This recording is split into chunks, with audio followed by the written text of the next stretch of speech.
Hi అండి, అందరికీ నమస్కారం. ఈ వీడియోలో మనం భీష్మ ప్రతిజ్ఞ గురించి మాట్లాడుకుందాం. అండ్ ముందు వీడియోలో మనం దేవవ్రతుడు అనగా భీష్ముడు ఎలా జన్మించాడు అనేది చెప్పాం కదా.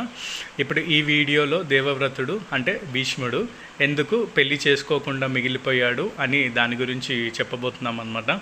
అండ్ భీష్ముడు ఎందుకోసమని ఎవరి కోసమని మాట ఇస్తాడు పెళ్లి చేసుకోనని, అండ్ తన జీవితం త్యాగం చేస్తాడనమాట. దాని గురించి కూడా ఈ వీడియోలో ఎక్స్ప్లెయిన్ అనేది చేస్తాము.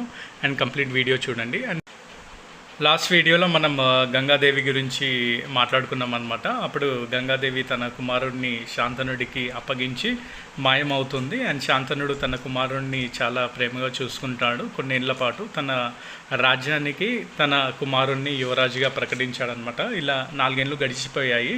ఒకరోజు శాంతనుడు యమునా నది ఒడ్డుపై కూర్చున్నాడనమాట. అప్పుడే తనకి ఒక అందమైన అమ్మాయి కనిపిస్తుంది. ఆ అందానికి ఆకర్షితుడైన శాంతనుడు తనని పెళ్లి చేసుకోవాలి అని అనుకుంటాడు. అప్పుడు ఆ అమ్మాయి దగ్గరికి వెళ్ళి అడుగుతాడనమాట. అప్పుడు ఆ అమ్మాయి, నేను ఒక జాలరి కూతురుని, ఈ గ్రామ పెద్దే నా తండ్రి గారు, దయచేసి నా పెళ్లి గురించి నా తండ్రి గారిని అడగండి అని చెప్పి చెప్తుందనమాట. ఆ మాటలు విన్న వెంటనే శాంతనుడు తనకి ఆనందం కలిగిస్తుంది. అండ్ జాలరి యొక్క తండ్రి దగ్గరికి వెళ్ళాలి అని అనుకుంటాడు.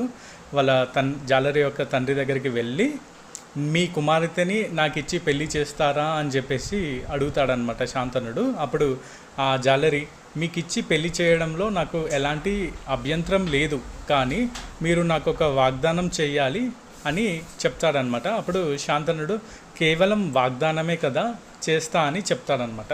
అప్పుడు జాలరి యొక్క తండ్రి, మీకు మరియు నా కుమార్తెకి పుట్టిన కుమారుడికి మాత్రమే మీ రాజ్యాన్ని పాలించే అధికారం ఉండాలి అని చెప్పేసి అంటాడనమాట. అప్పుడు శాంతనుడు దానికి ఒప్పుకోడనమాట. కుదరదని, అలా చేస్తే భీష్ముడికి అన్యాయం చేసిన వాడిని అవుతాను అని చెప్పేసి అక్కడి నుంచి వెళ్ళిపోతాడు. అయితే ఈ విషయం ఆ నోట ఈ నోట పడి భీష్ముడి దాకా వెళుతుందనమాట. అప్పుడు భీష్ముడు జాలరి దగ్గరికి వెళ్ళి, నా తండ్రి గారికి మీ కుమార్తెని ఇచ్చి వివాహం చేయమని అడుగుతాడు.